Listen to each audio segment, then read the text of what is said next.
우리 지난주에 이어서 디모데 후서 3장 16절 오늘은 지난주 거는 프린트가 안 됐네요. 디모데후서 3장 16절 나올 수 있습니까? 같이 한번 읽고 말씀 나누도록 하겠습니다. 시작. 모든 성경은 하나님의 감동으로 된 것으로 교훈과 책망과 바르게 함과 의로 교육하기에 유익하니 이는 하나님의 사람으로 온전케 하며 모든 선한 일을 행하기에 온전케 하려 함이니라. 아멘. 오늘 새벽에도 고린도후서를 살피면서 그런 이야기를 한 적이 있습니다. 누구든 이렇게 자기가 하고 있는 일에 대해서 책망을 듣기를 좋아하는 사람은 아무도 없다. 그렇죠?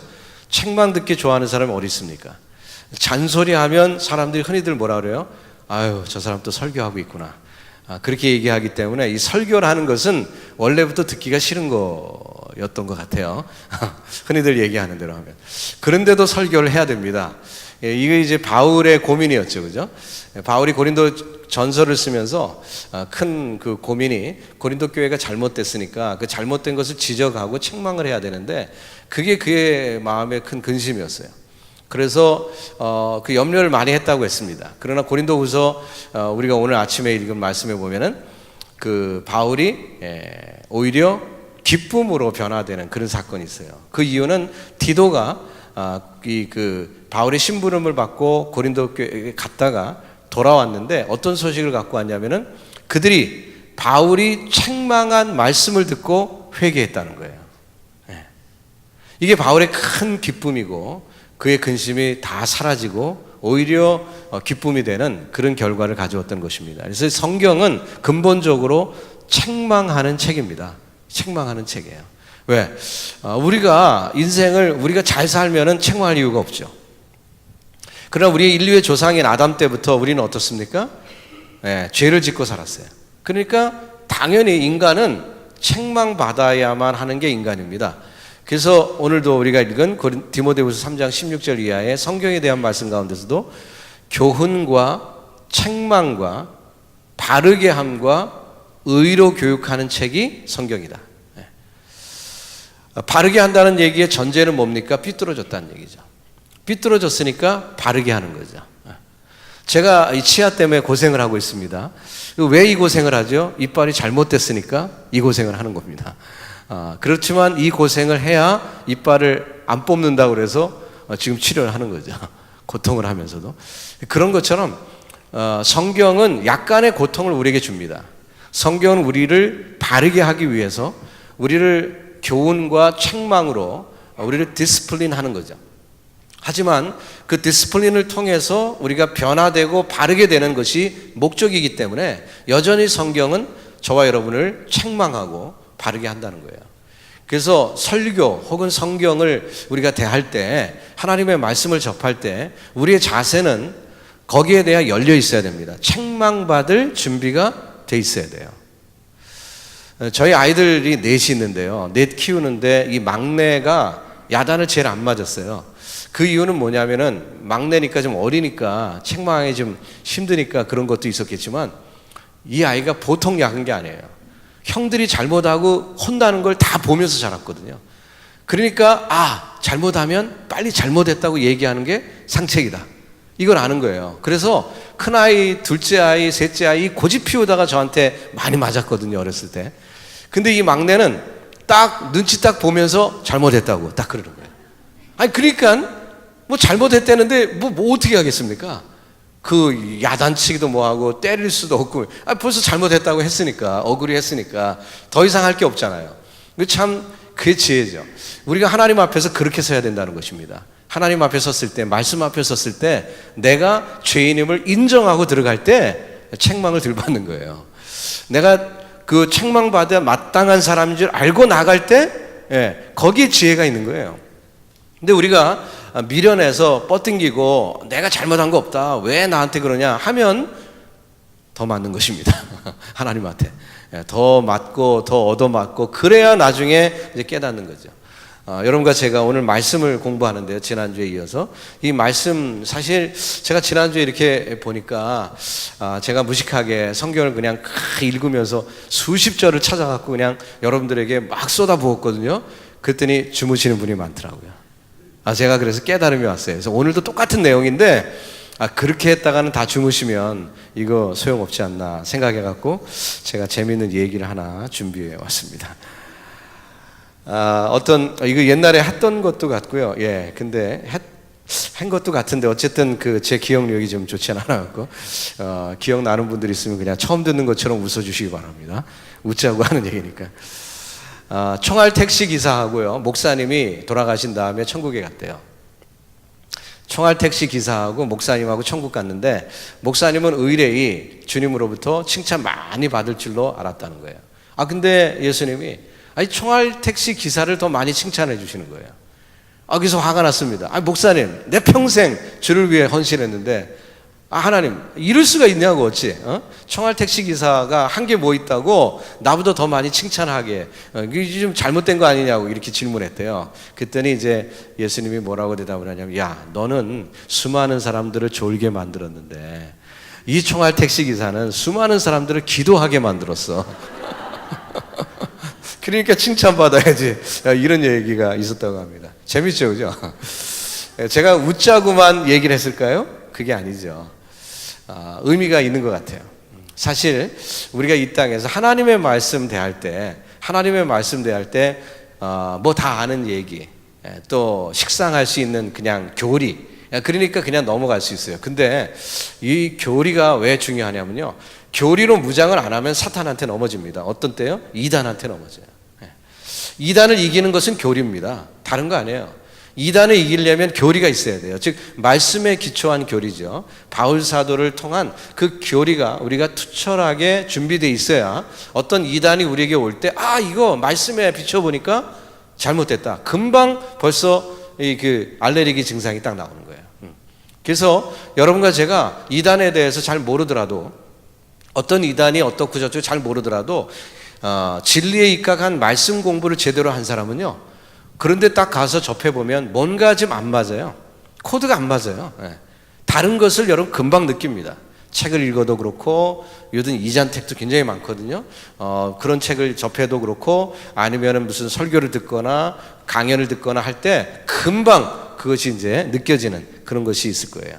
그렇기 때문에 우리가 이 말씀 공부가 너무 중요한 것입니다. 총알 택시 기사는 깨우기는 하지만 여러분 설교 들으셔야 됩니다. 말씀 들으셔야 되고 진리 가운데 바로 서시는 이 시간 되시기 바랍니다. 주무시지 마시자고 이렇게 얘기를 했는데, 자, 우리 지난 시간에 성경에 대해서 서론적으로 여러 가지 얘기를 했습니다. 성경의 저자에 대해서, 역사에 대해서, 또 그 목적에 대해서 여러 가지 얘기를 했어요. 오늘은 성경은 정황무한 하나님의 말씀임을 우리가 살펴보려고 합니다. 거기에는 첫 번째 예수님의 증거가 있기 때문에 성경은 정황무한 하나님의 말씀이에요. 누가복음 21장 33절에 보니까 천지는 없어지겠으나 내 말은 없어지지 아니하리라. 예수님이 직접 하나님의 말씀, 예수님의 말씀은 없어지지 않는다라고 말씀을 했습니다. 제가 여러 성경 구절을 소개할게요. 요한복음 10장 35절에 보면 예수님이 직접 성경은 패하지 못하나니 이렇게 말씀했어요. 성경은 패하지 못하나니. 또 마태복음 5장 18절에 보면 율법의 1.1획이라도 반드시 없어지지 아니할 것이다라고 예수님이 말씀하셨어요. 마태복음 24장 35절에 보면 내 말은 없어지지 아니하리라 또 말씀하셨어요. 그래서 성경 여기저기를 찾아보니까 주님이 이 구약에 있는 말씀, 즉 율법에 대해서도 증거하시고, 신약, 즉 예수님의 말씀을 담고 있는 이 말씀에 대해서도 없어지지 않을 것이라 하고 예수님이 직접 증거를 해 주셨습니다. 그렇기 때문에 성경은 정황무한 하나님의 말씀인 줄로 믿습니다. 자, 두 번째로 성경은 구약, 신약 하나도 빠진 것이 없어요. 66권 하나도 빠진 것이 없습니다. 이사야 34장 16절에 이런 말씀이 있습니다. 너희는 여호와의 책을 자세히 읽어보라. 이것들이 하나도 빠진 것이 없고 하나도 그 짝이 없는 것이 없으리니 이는 여호와의 입이 이를 명하였고 그의 신이 그것들을 모으셨음이니라. 이게 참 기가 막힌 얘기 아닙니까? 지금 제가 읽은 얘기는 구약 성경 이사야 34장이에요. 근데 조금 전에 우리가 함께 합독을 했던 디모데후서 3장 16절하고 일치되지 않습니까? 네. 모든 성경은 하나님의 감동으로, 즉 하나님의 신으로 기록됐다는 것과 이사야 34장에서도 그의 신이 이것들을 모으셨느니라. 네. 일치된 말씀이죠. 성경이 짝이 있어요. 그래서 그 말씀을 통해서 확인을 할 수가 있습니다. 또 세 번째로 성경은 가감하지 못합니다. 여러 성경 구절 또 찾는데요. 여러분 교재에도 소개됐습니다. 계시록 22장 18절 19절입니다. 같이 읽습니다. 시작.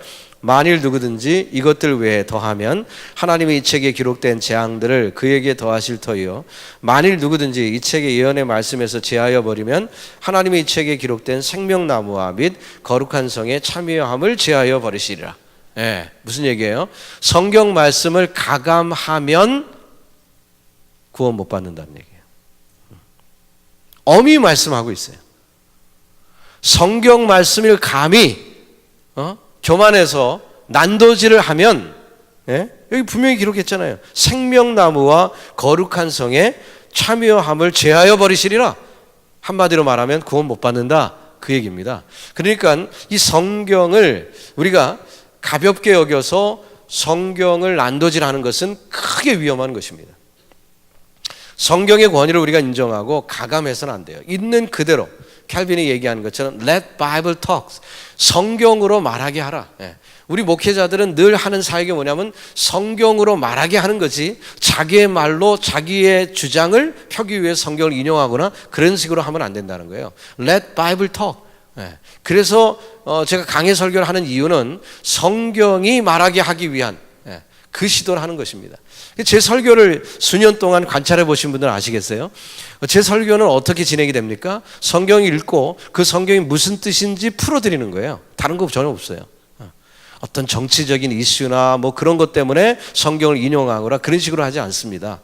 성경을 그냥 패시지를 읽고 그 패시지가 무슨 뜻인가, 어떤 의도로 기록됐고 어떤 뜻인지를 그 성경 그 공부를 많이 안 하신 분들이 대다수니까 왜냐하면 그 원어를 여러분 공부하셔야 되고 신학적인 여러 것이 필요한 것을 아셔야 될 것 아니겠어요? 그러니까 목사가 그걸 다 연구를 해갖고 그것이 그대로 무슨 뜻인가를 보여주는 게 설교라는 거예요. 자기의 주장을 펴면 곤란합니다. 그래서 저는 거의 1년에 거의 한두 번도 되도록이면 제목 설교하지 않습니다.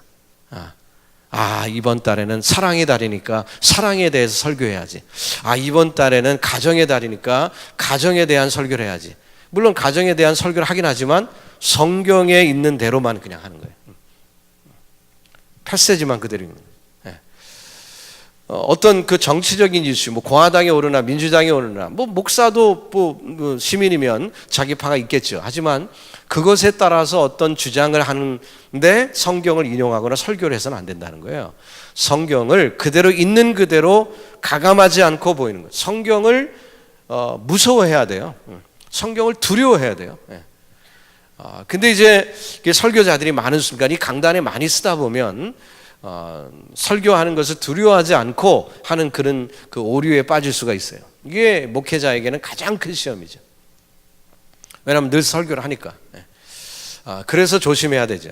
왜냐하면 이 말씀 계시록 22장에 분명히 엄히 성경이 금하고 있기 때문에 우리가 성경을 가감해서는 안 되는 것입니다. 자, 신명기 4장 2절도 같이 읽어봅시다. 시작. 내가 너희에게 명하는 말을 너희는 가감하지 말고 내가 너희에게 명하는 너희 하나님 여호와의 명령을 지키라. 아멘. 저와 여러분이 그렇게 믿음으로 살기를 바랍니다. 자, 우리 믿음의 선조, 우리 조상 중에 아담이 왜 실패했습니까? 하나님이 하신 말씀을 가감했어요. 그죠? 선악과를 따먹으면 죽으리라. 정령 죽으리라 했는데 죽을까 하노라. 그런 식이라는 거죠.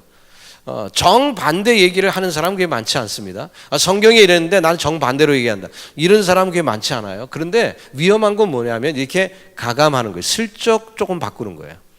슬쩍 바꾸는 거예요. 얼마나 위험한 일인지 몰라요. 여러분 요즘 동성연애에 대한 이야기 많이 나오죠. 미국 교단 중에 제일 큰 장로교단이 있습니다. PCUSA라고. 근데 그 교단에서 동성연애를 인정했어요. 어떻게 그런 일이 가능합니까? 목사들이 모여갖고요, 장로님들이 모여갖고 회의를 했어요.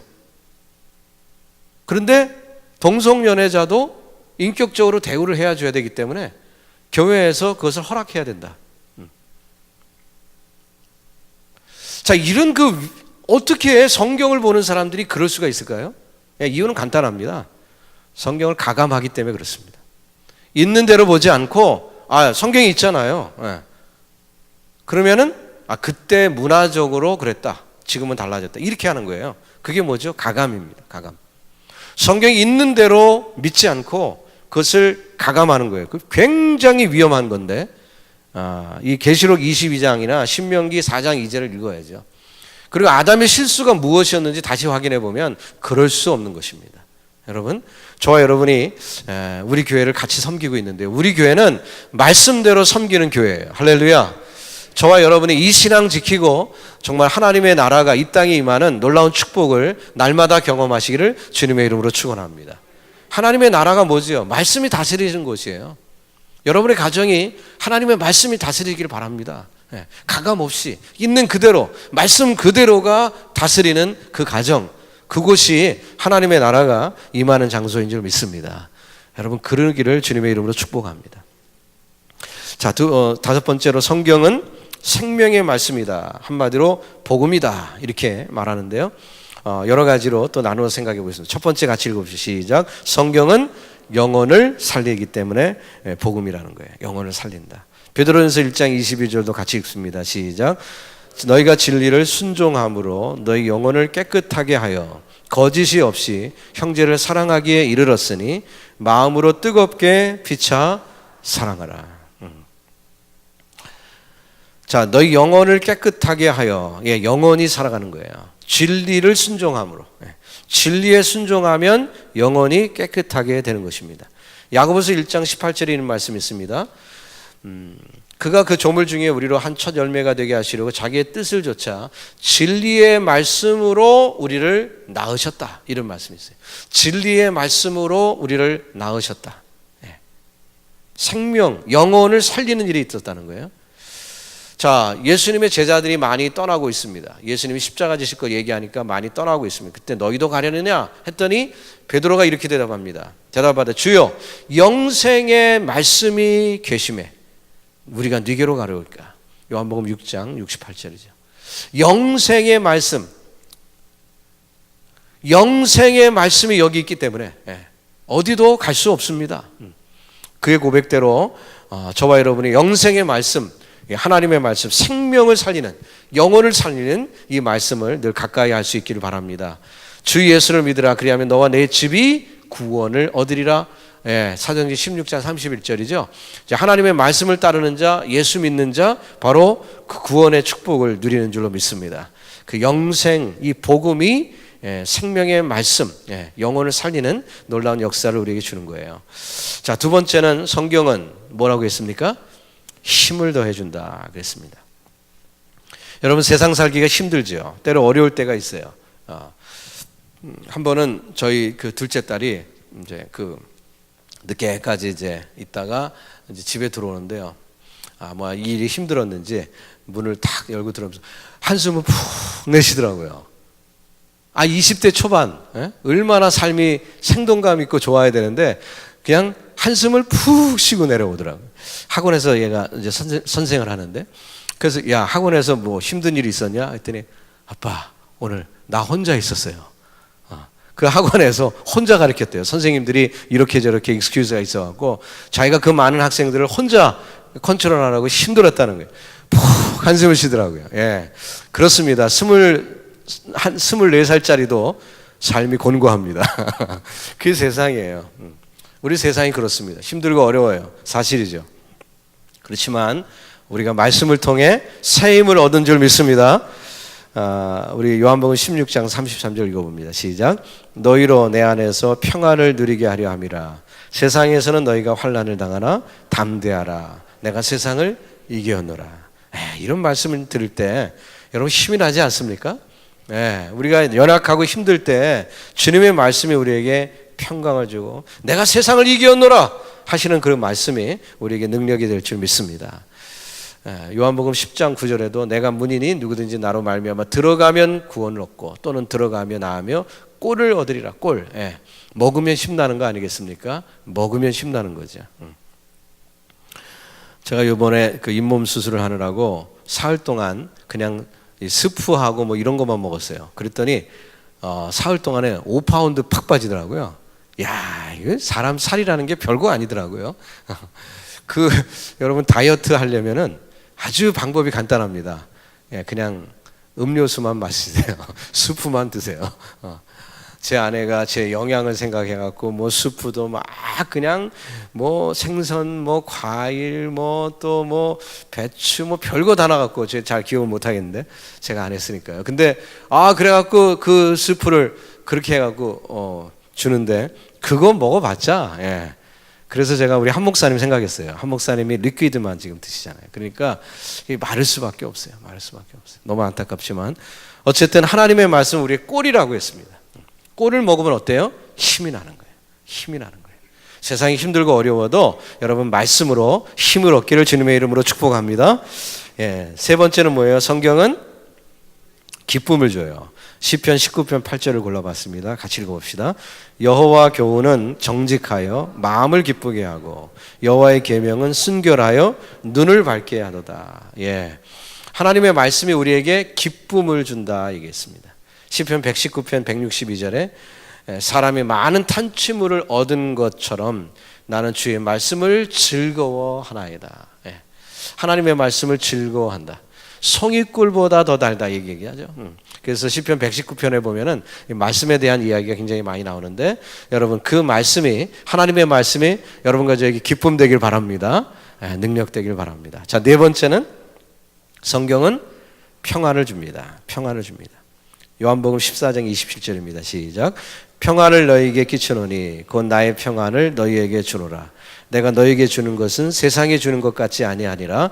너희는 마음에 근심도 말고 두려워하지도 말라. 아멘. 우리에게 참된 평안을 주시는 줄 믿습니다. 우리가 그 세상에 사는 모든 인류는요 어떤 모양으로도 노예 신세로 살아갑니다. 그렇죠? 어린 아이부터 시작해서 어른까지 사실 어떤 것에 노예가 돼서 살아요. 그 어떤 것이 뭐냐가 참 중요하죠. 예를 들어서 아이들이 태어나자마자 손을 꼭 쥐고 이렇게 태어납니다.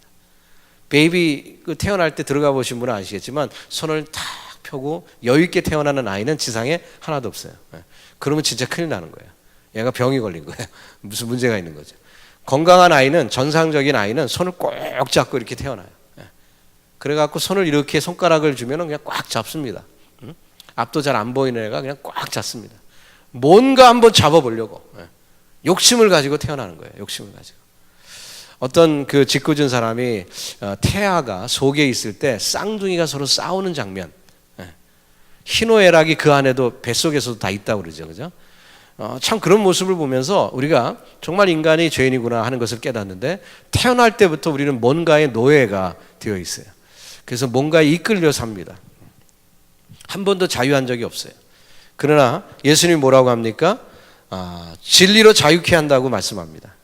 요한복음 8장 32절에 진리를 알지니 진리가 너희를 자유케 하리라. 그 모든 억눌렸던 것들, 물질, 권세, 명예, 뭐 여러 가지 그런 것들로 자유하게 주님이 우리를 인도해 주신다는 거예요. 그러니까 어때요? 자유하니까 평강이 임하는 거죠. 그렇죠? 참된 평강이 그때 임하는 거죠. 또 요한복음 5장 24절에 보니까 내가 진실로 진실로 너희에게 이르노니 내 말을 듣고 또 나 보내신 이를 믿는 자는 영생을 얻었고 심판에 이르지 아니하나니 사망에서 생명으로 옮겼느니라. 이 말씀 여러분 그 제자 훈련하고 할 때 많이 암송하는 성경 구절인데 사망에서 생명으로 옮겼느니라. 완료예요. 이미 옮겨졌어요.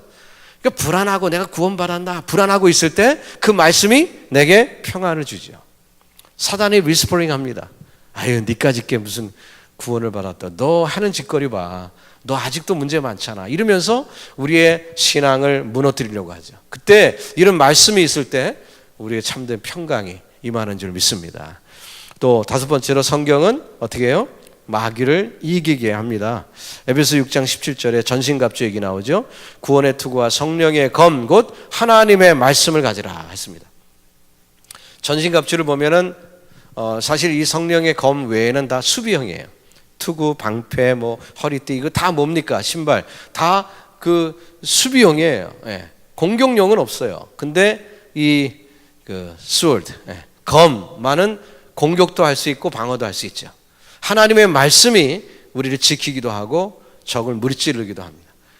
사단의 공격을 무찌르신 예수님 40일간 금식하신 다음에 육신이 극도로 연약해졌을 때 예수님이 시험을 받습니다. 그때 무엇으로 이기셨습니까? 말씀으로 이기세요. 성령의 검 말씀으로 이기신 거예요. 저와 여러분도 마찬가지입니다. 우리도 말씀으로 무장을 해야 됩니다. 말씀으로 무장해야 돼요. 특히 성경을 암송할 수 있는 분들은 암송을 많이 하면 참 좋죠. 왜냐하면 힘들고 어려웠을 때 성경 뒤적뒤적해서 기억나는 거 이렇게 찾으려면 오래 걸려요. 근데 암송했던 건 어때요? 즉시 나오죠. 즉시. 즉시 기억이 나는 거예요. 예수님도 기록되었으되 라고 얘기하실 때 그때 두루마리를 막 찾아갖고 이렇게 몇 장 몇 절이지 이렇게 하시지 않았죠. 그냥 선포하시잖아요.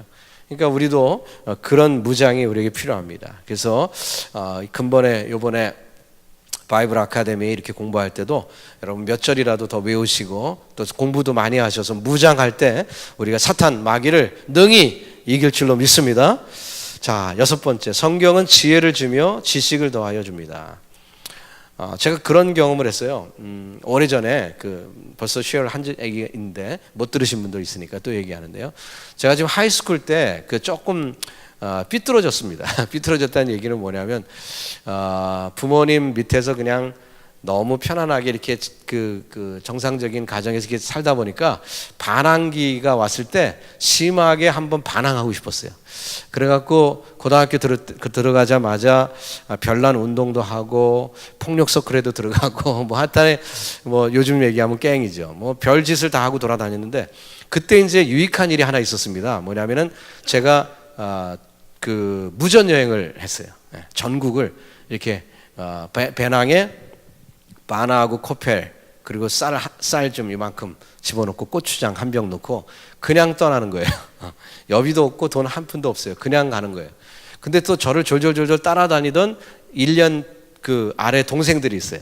근데 그 친구들도 지금 다 목사가 됐는데 근데 이제 그 친구들 데리고 제가 몇 달 더 뭐 한 살 혹은 몇 달 그저 제가 앞선 건데요. 그 친구들 데리고 제가 전국을 이렇게 다니면서 가는 거예요. 어떤 곳은 버스가 하루에 한 번밖에 안 가요. 근데 그것도 그 마을까지 안 가고 나루터까지만 버스가 오고 그 나루터에서 이게 줄에다가 거룻배 하나 이렇게 매달아 놓은 게 있는데 그것을 이렇게 줄로 이렇게 해야만 건너갈 수 있어요. 그러면 저쪽에 배가 있으면은 그쪽에서 누가 와야만 그걸 타고 갈 수 있어요. 그러니까 마냥 기다려야 되는 거예요. 그런 시골 거기서 또 4시간 걸어 들어가요. 그런 데까지 가봤어요. 근데 거기에도 교회가 있더라고요. 제가 무전 여행을 하면서 기숙을 어떻게 하냐면은 교회 찾아가는 거예요. 그 동네에 무조건 교회 찾아가면 재워주니까 밥은 어떻게 하든 해먹을 수 있으니까 재워주니까 그렇게 하는 거예요. 이제 서울에서 온 머리 깎은 그 청년들이 와서 이렇게 하니까 그 권사님 한 분이 불쌍해 보였는지 와 총각무 이런 거 갖다 주시더라고요. 와 밥하고 고추장만 먹다가 총각무를 먹는데 얼마나 맛있는지 꿀맛 지금도 막 생각하면 그때 맛이 생각이 나는데 그러다가 이런 얘기 하실 때는 주무시는 분이 하나도 안 계십니다. 그러다가 이제 놀란 간증을 제가 듣게 된 거예요. 그날 저녁에 그 할머니 권사님이 저부를 설교를 하라는 거예요. 그래서 고등학교 2학년짜리가 처음으로 설교를 했습니다. 설교를 했는데 그 할머니가 예배 다 끝난 다음에 간증을 하는데 자기는 사실은 난 놓고 기약자도 모르는 일자 무식인데 우리 교회를 전도사님들이 오셨다가 애들이 이제 태어나고 그래갖고 애들이 이제 취학 아동되면 또 가시고 그러니까 5년을 못 넘긴다는 거예요. 전도사님이 오셨다 또 가시고 또 가시고 그래갖고 그때 하나님 앞에 기도를 했대요. 하나님 전사님 없는 때 우리 예배도 못 드리는데 나는 이 성경 까막눈인데 이걸 좀 알아야 되겠습니다. 그래갖고 기도를 했는 거예요. 그를 좀 깨우치게 해달라고. 그런데요, 기적 중에 이런 기적이 있습니까? 저는 뭐 병 낫든다 뭐 이런 기적은 많이 봤고 또 들었는데요. 까막 눈이 글을 읽게 되는 기적은 제가 그분하고 처음 대면해서 아는 거예요. 이야, 놀라운 일이 있었더라고요. 우리 한국교회를 하나님이 정말 사랑하시기 때문에 기적의 역사를 그 전무후무한 그런 역사를 주시는 거예요. 그래갖고 어느 날 갑자기 글이 읽어질 수가 있는 거예요. 그리고 이 할머니가 그 전도사님들이 없는 그 공백기간 1년이고 2년이고 공백기간이 있는데 그 교회를 예배를 빠뜨리지 않고 인도할 수 있었다고. 예. 설교하는 게 아니라 그냥 성경 읽고 궤도에 있는 찬송 부르는 거죠. 근데 뭐 나 같은 죄인 살리시 405장 그 곡조에다 다 맞춰서 불러요. 가사는 다른데 곡조는 다 똑같아요. 아주 쉽더라고요. 그런 교회를 제가 갔던 그 기억이 있어요. 참 놀라운데 성경은요 참 위대한 역사를 이뤘는데 지혜를 주십니다. 그래서 그 할머니를 대할 때 일자무식 그런 할머니 같지는 않는 거예요. 예의 바르고 아주 지혜가 있으시고 참 뭐 대학 나온 그 웬만한 사람보다 나은 인격을 갖춘 그런 분이에요. 그런 면을 보면서 야 그렇구나. 성경은 지혜를 주시는구나. 성경은 사람을 사람 되게 만드는구나. 여러분 저와 여러분이 세상에 그 가방끈 좀 짧다고 해서 전혀 문제되지 않습니다. 왜냐하면 성경 많이 보면 돼요. 성경 많이 보면 어떤 누구보다도 지혜롭게 됩니다. 저희 어머니 간증 하나 할까요? 저희 어머니가 초등학교밖에 못 나온 분이에요. 수원에 살다가 서울로 이사 왔어요. 서울에 그 다니던 그 교회가 있는 그 서교동이라는 지역은 여러분들 알다시피 대통령 최규하 대통령 집도 서교동이고 뭐 국회의원들도 많이 있고 뭐 한 그런 그 어쨌든 뭐 아주 그 당시 강남이 발달되기 전이니까 한국에서 상당히 고위직 있는 그런 분들이 사는 그런 지역이었어요. 그러니까 그 교회 여전도 회장님은 당연히 이화여대 동문회장쯤 하는 분들 그런 분들이 그 회장을 하곤 하셨어요. 근데 저희 어머니가 초등학교밖에 안 나온 분인데 딱 서울에 올라가셔갖고 단 2년 만에 여전도의 회장을 따먹으셨다는 거 아닙니까? 보통 일이 아니죠. 근데 그 일이 어떻게 가능했어요? 성경을 계속 보시는 거예요. 성경 보고 계속 기도하시고 성경 보고 기도하시고 그러니까 학벌하고 관계없더라고요.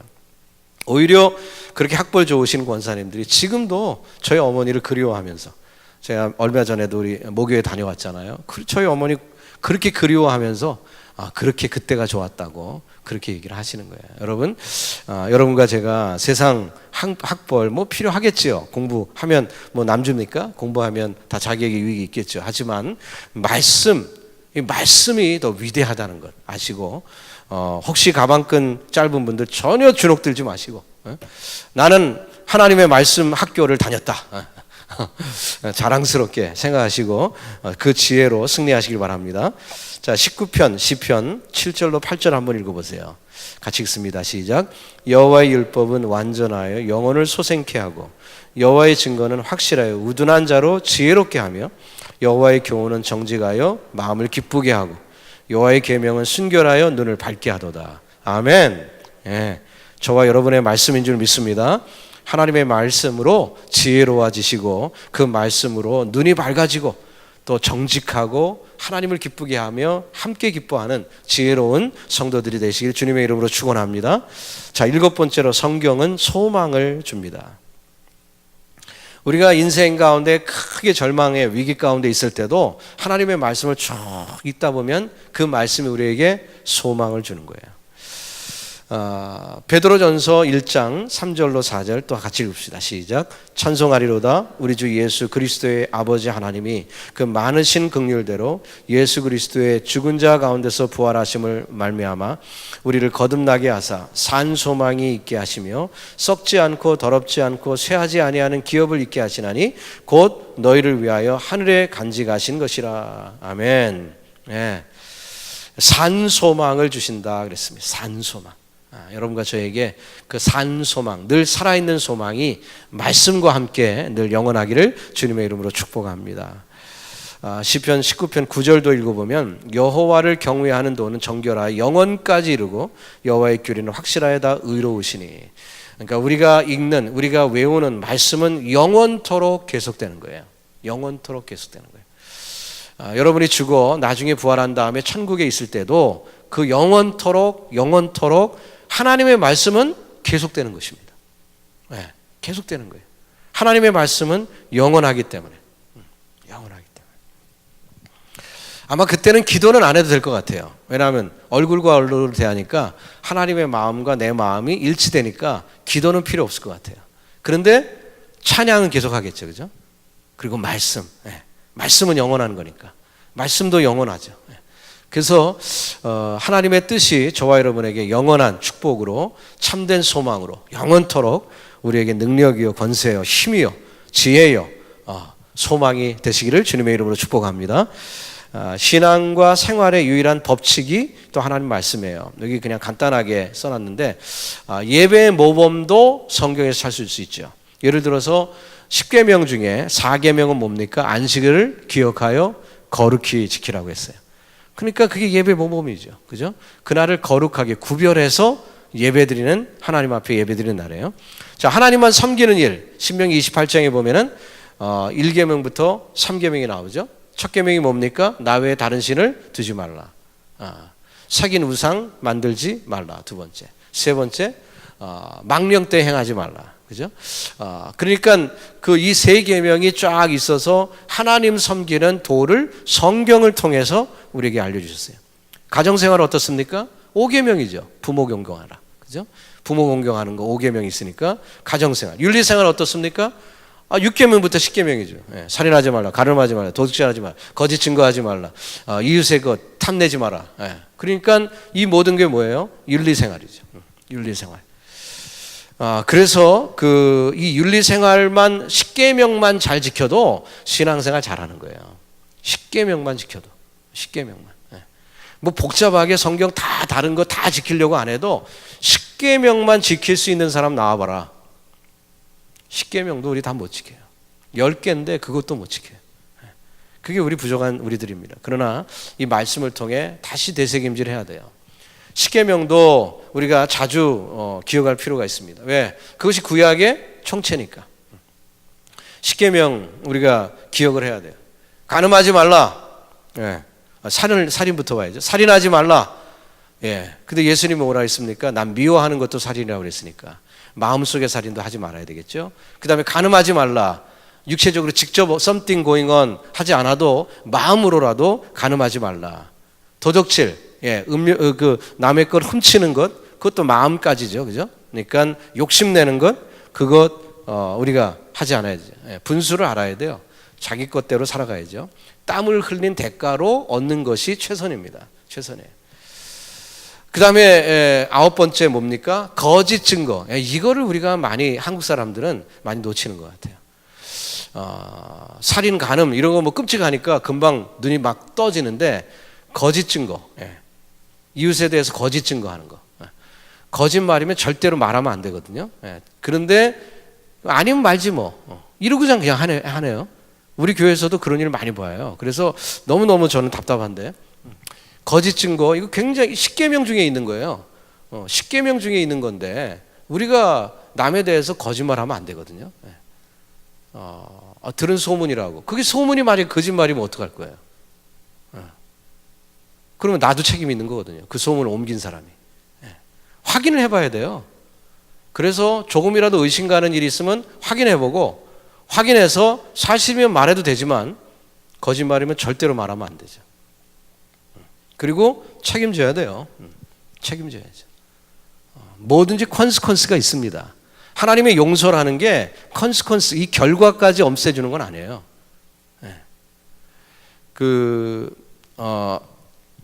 하나님의 용서를 그렇게 오해하는 분들이 종종 있어요. 남한테 했으면 갚아야 됩니다. 갚아야 돼요. 잘못한 일이 있으면 반드시 페이백 해야 돼요. 사과하고 인간끼리도 용서를 구해야 돼요. 진정으로. 잘못한 일이 있으면. 근데 하나님께 나 용서를 구했으니까 하나님이 용서해 주시면 다 됐습니까? 그렇지 않습니다. 그거는 사망으로 이르는 것을 용서해 주신 거죠. 죄의 컨스퀀스가 있어요. 그렇기 때문에 다윗도 어떻습니까? 하나님이 그를 용서하시지만 그 죄악의 씨 아이는 죽습니다.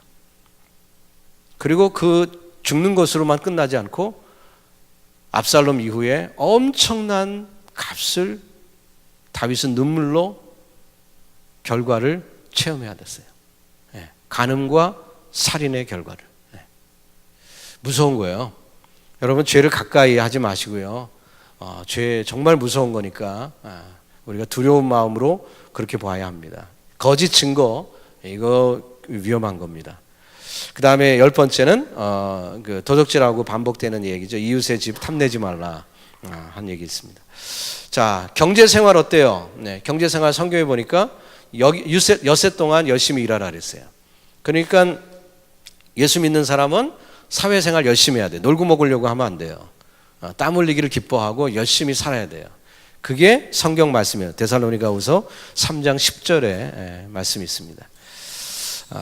뭐라고 그랬어요? 누구든지 일하기 싫어하거든 먹지도 말라. 굉장한 말씀이죠. 일하기 싫거든 먹지도 말라. 이보다 강한 말씀이 어디 있겠어요? 게으르면 안 되죠. 경제생활 우리가 열심히 살 것을 말씀하고 있습니다. 서서히 성경 말씀만 얘기하면 주무실 수가 있기 때문에 제가 오늘은 또 재밌는 얘기를 하나를 준비해왔습니다. 어떤 사람이 최근에 자기 아내가 귀가 나이가 들더니 점점 어두워지는 것 같아갖고 마음이 좀 아팠어요. 그래갖고 의사한테 상담을 하러 갔더니 그 의사가 청력 테스트를 해보라. 왜냐하면 귀가 안 들리면 심리적으로도 굉장히 위축되니까 그냥 얘기하지 말고 일단은 어느 정도 청력이 안 좋은지를 테스트해보라는 거예요. 그래서 그러기로 했어요. 그래서 어디서부터 테스트하냐면은 집에 문을 탁 열고 들어가면서 여보 나왔어요. 그때부터 이제 테스트를 하는 거예요. 먼 거리부터 이제 하는 거예요. 오늘 저녁 메뉴가 뭐야? 하고 물어봅니다. 근데 아내가 뒤돌아도 안 보고 대답을 안 합니다. 응접실 입구까지 왔어요.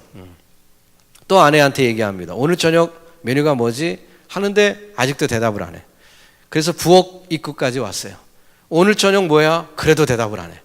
와, 마음이 뭉클했습니다. 야, 우리 아내가 나이가 들더니 이렇게 이제는 아무 소리도 안 들리는구나. 참 안 된 마음으로, 미안한 마음으로 곁에 가서 아내의 등에 손을 살포시 얹고 여보, 최대한 다정한 목소리로 오늘 저녁이 뭐지? 하고 불쌍하다는 듯이 얘기하니까 그 아내가 확 뒤를 돌아보면서 아니 내가 오늘 저녁 칼국수라고 몇 번을 얘기해 알아듣냐고 그렇게 얘기했습니다. 누가 기가 먹은 거예요? 자기가 먹은 거예요. 제가 왜 이 이야기를 그 우스꽝스러운 얘기지만 그 결론부에서 얘기를 꺼냈냐면 성경 말씀 다 알아요. 근데 이게 남 얘기가 아니라 누구 얘기예요? 내 얘기예요. 내 얘기. 내 얘기. 그래야 능력이 있어요. 그래야 힘이 있고 그래야 소망이 있고 그래야 지혜가 되고 그래야 능력이 되고 그래야 기쁨이 되고 그래야 사탄을 이기는 거예요. 내 말씀이 돼야. 성경에 대해서 이렇쿵저렇쿵 아무리 많이 알아도 늘 내가 복음이 아니라 누가 복음으로만 존재하면 그러면 절대로 능력 발휘하지 못합니다. 여러분 하나님의 말씀을 내게 주신 말씀으로 받으시고 여러분의 능력 되시기를 주님의 이름으로 축복합니다. 기도하겠습니다. 살아계신 아버지 하나님, 하나님의 말씀 그 위대하고 놀라운 경륜 가운데 우리에게 주신 정말 그 스펙트럼 1500년간에 걸친 작품을 우리 한 손에 쥐고 말씀을 대하고 있습니다. 아버지, 하나님이 지으신 세계가 아름답듯이 우주를 바라볼 때 경외감이 생기듯이 이 말씀의 경륜을 생각할 때도 경외감이 생깁니다. 하나님, 이 말씀이 어떤 말씀인지 우리가 2주에 걸쳐 살펴봤습니다. 우리 모두에게 능력인 말씀이요 하나님의 은총인 줄 믿습니다. 주여 이 말씀으로 세상을 이기는 저희들 되게 하여 주시옵소서. 믿사오며 예수님의 이름으로 기도드립니다. 아멘.